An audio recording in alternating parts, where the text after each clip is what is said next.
Hello, dear friends. Ruslan Belov here, and you're watching the Daily War Report from the Ukrainian front.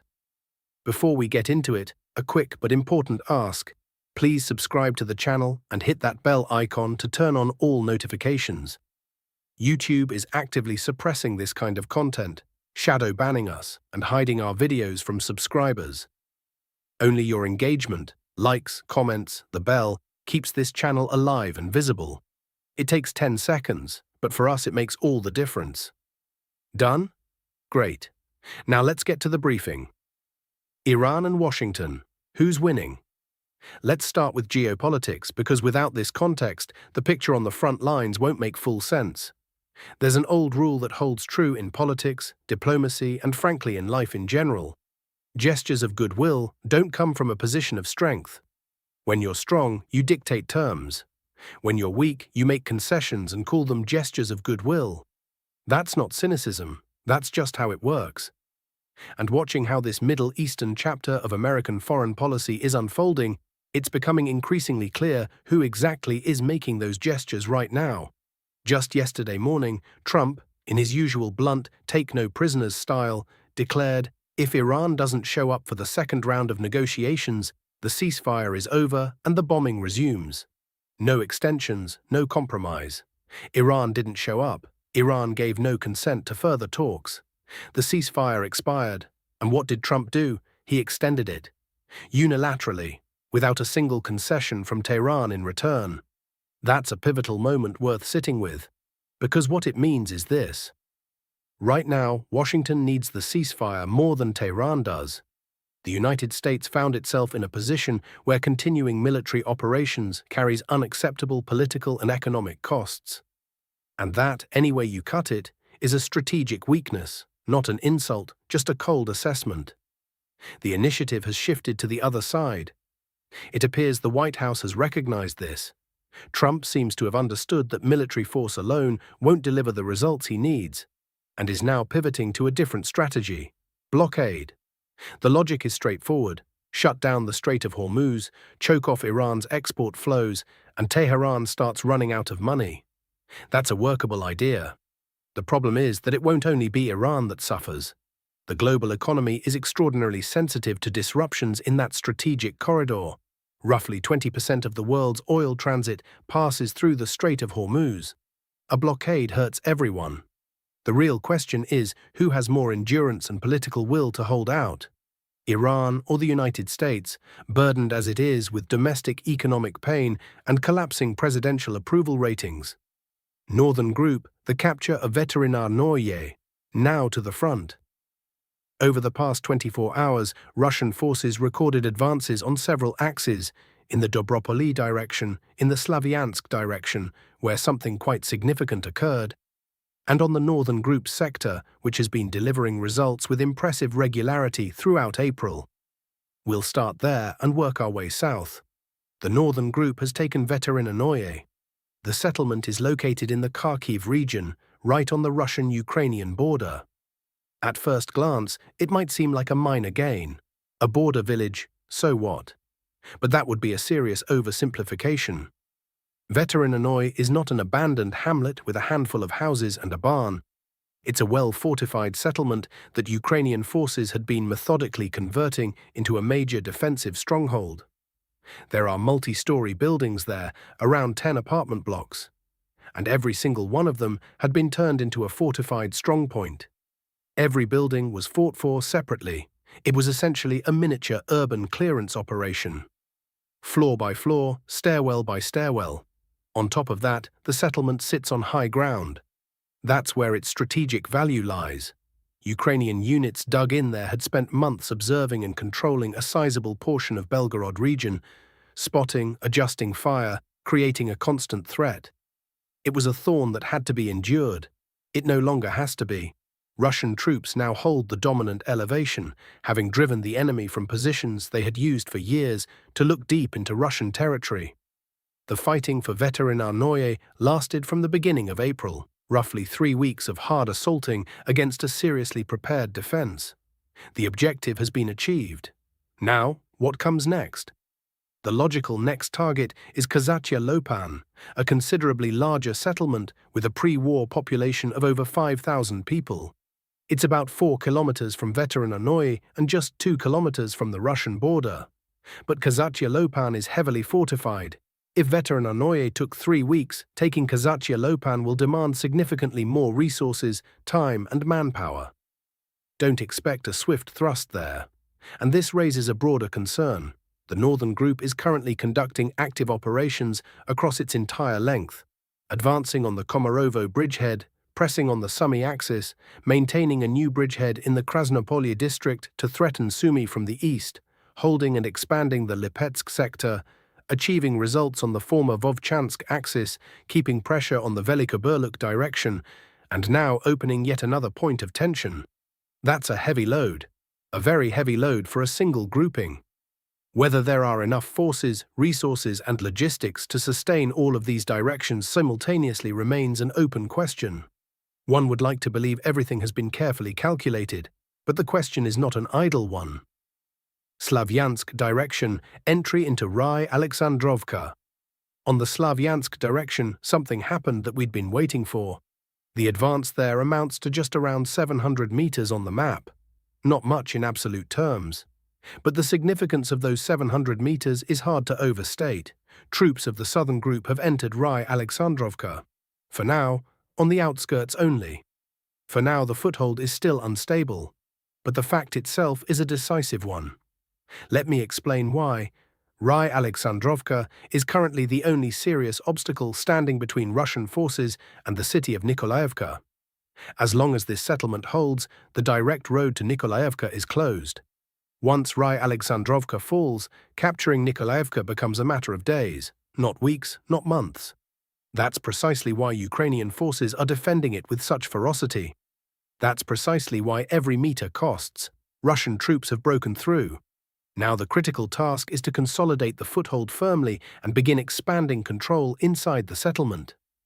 How long will the fighting take? Difficult to say with precision, but holding Rai-Alexandrovka for months is no longer a realistic option for the Ukrainian side. The tactical geometry is simply too unfavorable for them. The realistic outlook. By summer, we may well be watching battles for Nikolaevka itself, and Nikolaevka is already practically on the doorstep of Slavyansk. That's a completely different scale of significance.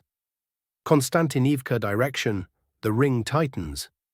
From the Constantinivka direction, news is coming in from multiple points simultaneously. In the area of Dolhaya Balka, Russian forces are expanding their zone of control. They've consolidated on the southern outskirts, advancing up to 1 kilometer, with video confirmation now on record. In the Ilyanivka area, intense fighting in the central part of the settlement. Russian forces are increasing the pressure. Toward Novodmitrivka, approximately 1 kilometer of advance, reaching the southern outskirts. The overall picture is telling. Ukrainian forces in the Constantinivka area are facing a critical supply situation. All roads are under Russian fire control. Moving in reserves and ammunition is practically impossible. Russian troops are pressing from the flanks, gradually encircling the city. This is the classic operational approach. Not a frontal assault against prepared defenses, but the methodical strangulation of logistics combined with the threat of encirclement. Hulyai-Pol direction. Advance toward Verkhnyaya Tersa. In the Hulyai-Pol direction, an advance in the area of the settlement of Verkhnyaya Tersa. Russian forces reach the southern outskirts of the settlement, using a tree line from the direction of Horka as cover for the maneuver. Russian sources confirm active offensive operations toward Verkhnyaya Tersa, advance of approximately 2 kilometers. There is confirmed video of a Ukrainian drone striking a Russian vehicle in agricultural buildings on the southern outskirts, which makes the presence of Russian forces there beyond question. Earlier, the likely axes of advance were identified as Vozdvizhenka, Verkhnyaya Tersa, and Hulyai-Polska. On the 1st and 3rd, so far quiet, with only fire strikes against Ukrainian positions and temporary deployment points. On Verkhnyaya Tersa, a concrete result, the southern part of the settlement has passed under Russian control. Dobropoli direction, clearing operations near Hryshyn. In the Dobropoli direction, a modest but clean advance. Troops of the Central Group completed the clearance of farm buildings on the outskirts of Hryshine, where Ukrainian units had been sheltering, and pushed further along the pond line. The problem remains the same as discussed previously. To fully secure Hryshine from counterattacks, Russian forces need to take Serhivka. There is no movement in that direction as yet. Until that changes, the settlement cannot be fully protected. The threat of counterattacks persists. Summary of the day. Let's draw the line. Over the past 24 hours, there were no massive breakthroughs. That's an honest assessment. But steady, methodical work continued across multiple axes simultaneously. Every day the map shifts, maybe by hundreds of meters, maybe by a kilometer, but it shifts. Ukraine is losing settlements and square kilometers, and that is a fact that does not depend on the pace. The Pentagon, alarming numbers. Now, politics. And here there is plenty to discuss. Materials have appeared in the American press that have caused considerable alarm. Sources within the Pentagon, clearly unhappy with Trump's military direction, have begun leaking data on the state of American weapons stockpiles following the Iran campaign. The numbers make for very uncomfortable reading at the White House. 7 weeks of operations in Iran, the United States expended 45% of its entire stockpile of PRSM missiles, the latest generation precision munitions that replaced the aging ATACMS. A single PRSM missile costs up to $4 million. Annual production runs to fewer than 100 units. The Pentagon only transitioned to these missiles in 2023 and simply had not had time to build up a proper strategic reserve. Promises have been made to scale production to 400 units per year. When exactly, no one is saying. With JASSM cruise missiles, the situation is even more acute. Out of a total stockpile of 2,300 units, approximately 2,000 have been expended. Older variants have been discontinued. The new JASSM ER is being produced at a rate of 300 per year. The Iran campaign made it brutally clear that this kind of volume can be burned through in a matter of days of intensive strikes. THAAD air defense systems. Nearly every system deployed in the region has been knocked out by Iranian missiles. Out of a stockpile of 650 interceptor missiles, priced at $15 million apiece, 350 were expended in 40 days of war. Another 150 were used last summer. Combined, that represents more than 75% of the total reserve. Production rate, 30 units per year. The arithmetic is merciless. Patriot missiles, over half the entire stockpile has been expended. More than 1,000 units. None of this is mere bookkeeping. These are strategic resources built up over years, and they are extraordinarily difficult to replenish quickly. What alarms Pentagon insiders most is that this depletion sharply weakens America's position in any future confrontation with China, a scenario that American military strategists regard as the primary priority. The Iran venture has proven extraordinarily costly, and not only in dollar terms. The timing of these leaks to the press is not coincidental.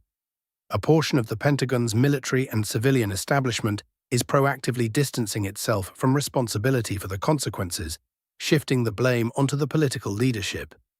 This is the classic Washington game. When things go badly, the scramble begins to avoid being left holding the bag. Trump's ratings, the arithmetic of failure. Alongside his military problems, Trump is being hit hard politically. A fresh AP NORC survey records the president's approval rating at just 33%. Two-thirds of Americans view his handling of the Iranian crisis negatively. On economic matters, the picture is bleaker still. Three-quarters of American citizens, 76%, say they are exhausted by the rising cost of living. The energy crisis, inflation, supply disruptions, all of it is compounding against the backdrop of a military adventure. Any resumption of active hostilities threatens to turn public discontent into an outright electoral revolt. Meanwhile, polling reveals a complete disconnect between the White House's official narrative and public perception. Only 15% of voters believe Trump managed to achieve his stated goals in the Iranian conflict. A full 80% believe the opposite, that the United States lost. That is a catastrophic gap between the administration's messaging and the actual mood of the country. Democrats are not wasting the moment. In a regional referendum in Virginia, they secured victory, winning the right to redraw the state's electoral districts ahead of the upcoming congressional elections. Republicans risk losing a significant number of seats in the House of Representatives. Within Trump's own party, voices are already calling on him to urgently pivot away from the Iranian debacle and back to the economy, the one arena where the administration still has any realistic chance of recovering lost ground. But closing out the Iran chapter is far from simple. Accepting Tehran's conditions means acknowledging defeat. Dragging out the negotiations means giving inflation and the economic crisis more time to erode the ratings further. Time is working against the White House, and with every passing week, the room for maneuver shrinks. Ukraine, Europe, and the nuclear factor. On the Ukrainian track, complete stagnation in the diplomatic dimension. Zelensky has made it unmistakably clear that he does not regard Trump as a meaningful factor in resolving the conflict. America's European allies are openly ignoring Washington's initiatives and pursuing their own course. And Trump himself, bogged down in the Iranian crisis, has visibly lost interest in Ukrainian affairs. Against this backdrop, a number of Russian analysts are articulating the following logic. The so-called spirit of anchorage, the hope that the Trump administration would pressure Kyiv and deliver favorable settlement terms for Moscow, has not materialized in practice. Trump controls neither Zelensky nor the Europeans. Continuing to cling to that framework means losing time. This leads to the argument that Russia should pivot toward direct dialogue with the European Union and the United Kingdom. For such talks to conclude on terms acceptable to Moscow, these analysts contend a demonstration of real force is required, including a readiness to strike European defense industrial infrastructure working in the interests of Ukrainian forces, and a public, high-level declaration of readiness to employ nuclear weapons in a non-strategic, limited format. The argument is also made that the question of resuming nuclear testing in Russia is long overdue for a political decision.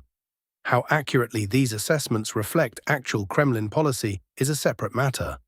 But the fact that such arguments are being aired publicly speaks to the gravity of the situation and to the sense that the diplomatic deadlock is being felt with considerable acuteness.